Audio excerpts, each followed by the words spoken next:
one. Recording in progress.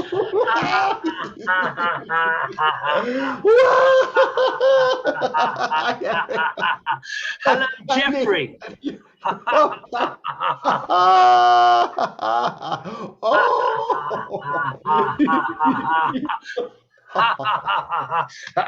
I don't think we need any words in this interview, you know, Jeffrey. Oh, okay. You just want to laugh? All right. I can laugh. Watch me. Oh! And I don't need this. Don't need this.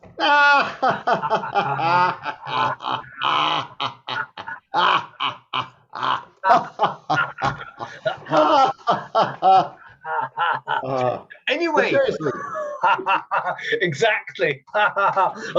So Jeffrey, tell me, in your own words, what is joy to you? What does joy mean to you, Jeffrey? Well, you know, in the laughter yoga training, we actually make a distinction between happiness and joy. Yep. And I'll jump right to the chase. Yep. Joy is a way of being. Happiness is a result of conditions. You want a new car, then you buy it and you're happy. But the happiness goes away after a while because the newness of the car, it becomes routine. But joy is a way of being, not of doing something. It's a way of being, and it's like always available if you choose. And it's a way of celebrating whatever life gives you. And if it seems unpleasant, you just go, oh, well. And certainly one of the main ways of expressing joy is through laughter. Fantastic. Love it. I love that distinction. And so Jeffrey, how important is joy to you? Oh my goodness. Some form of joy is absolutely vital to my life's existence. It can be there's a quiet joy as well as a robust joy, right? So the robust joy I like to do every day is I go to the beach where we have our laughter club and I laugh every day. And that takes care of my two favorite forms of eliciting joy. One is laughing and being playful with other people, whether that's the seagulls and the waves and the palm trees or the 2, 5, 10 people that have come to laugh with me. So that's one. Laughing and being playful. And the other is being in nature. Because when we were talking about having this interview, what brings me joy? Going someplace natural and like surrendering my individual importance and worries and just going, hey, right now I am wherever. So surrounded by tall trees in the forest, wonderful. And here, easy for me, 7 blocks away, being in the beach and getting to a part of the beach where there's no buildings and no cars and trucks. It's just the hillside and the waves and the rocks. And so how absolutely fantastic. So no, the joy of the ocean and the joy of the waves and the joy of the sound of the sea and the joy of the rocks and the joy, amazing. Natural things, because all too much in my life, and people, sometimes say, oh, because you laugh, are you always happy? And the answer is no, of course not. There's plenty of times where I'm not happy. Yep. My mother died a little over a year ago. I weep about that just about every day. I have disappointments. My car breaks down. I drop something in the kitchen. It falls to pieces. All right. Sometimes I do not laugh. But because I've got the tool of laughing, I can free myself from my unhappiness anytime I'm willing. Now, sometimes I don't want to. Sometimes when I'm grieving over the loss of my mom, I welcome that, and I'll weep, and I'll feel sorry for myself, or I'll feel sorry for other people who knew her that don't have her anymore. But then eventually I'll get back to something that I'll be laughing or witnessing the absurdity from a distance. And I think that helps me when being in a natural environment, whether it's the beach or in the forest, is that sense of forgetting everything that I think is important becomes immaterial. Looking up at the stars late at night, if you can see them. Okay, so that was my answer, although I don't think I'm going to finish this sentence. Just did. Whatever. It's great. It's great. The theme of the healing power of nature, the healing power of being outside. I'm sure many people, including myself, are mildly envious of you, living so close to the beach and just being able to go down and see the sea. And because the sea and a beach and a coast is always, it's always interesting, isn't it?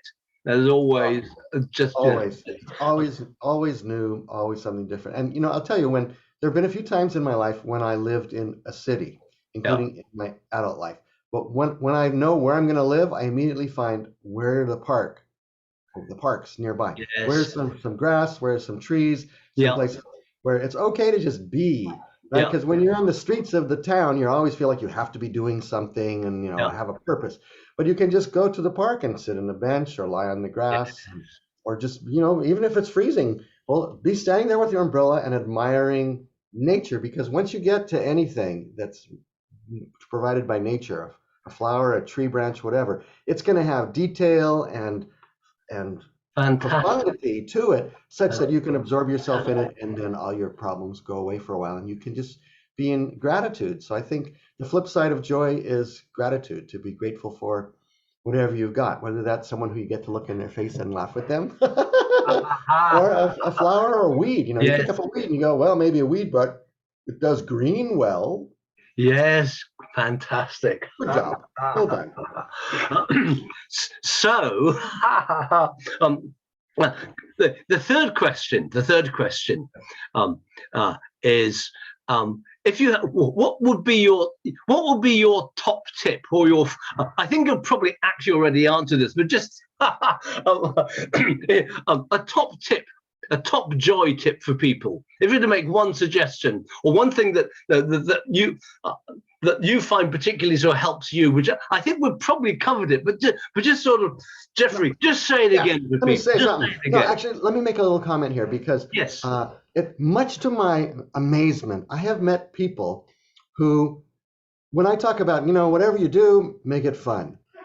That's what part of my life philosophy is. If you have to wash the dishes while you're doing the dishes, okay, I'm enjoying the process. Yes. But I have met people who say, oh, I'm not that much into fun. And it didn't work for them to go make it fun. So first, we got to acknowledge that different things work for different people, right? And so when someone tells you what works for them, like I'm about to tell you another thing, it might not work for you, and that's okay. So I think the ultimate answer to this question is, we've got to find out for ourselves. What are those things that work for us to do? Because there's some other things I do, like I do some affirmations, reciting phrases to myself, and they'll work to help to calm my busy mind, but they don't work to bring me to a state of joy, even though my affirmation might, in words, be affirming, I am joyful. Yes. Just repeating the phrase helps me get out of whatever I was worried about, but it doesn't put me into joyfulness. But the other thing that I like to do that works for me for joyfulness is to put on some music and just let my body do whatever it wants to do. Now, it would be an exaggeration to call it dancing, because there's nothing resembling choreography. I might do one step 3 times, but it's somewhere between shaking and going through a conniption fit. But that's another thing that works for me, is to free-form movement. Fantastic. Jeffrey, this has been an absolutely a jam-packed, gem-filled little a chat. Oh, thank you. Thank you. Thank you very, very much, Jeffrey, for taking the time to have this conversation. It's been, well, from my point of view, Jeffrey, it's been a joy.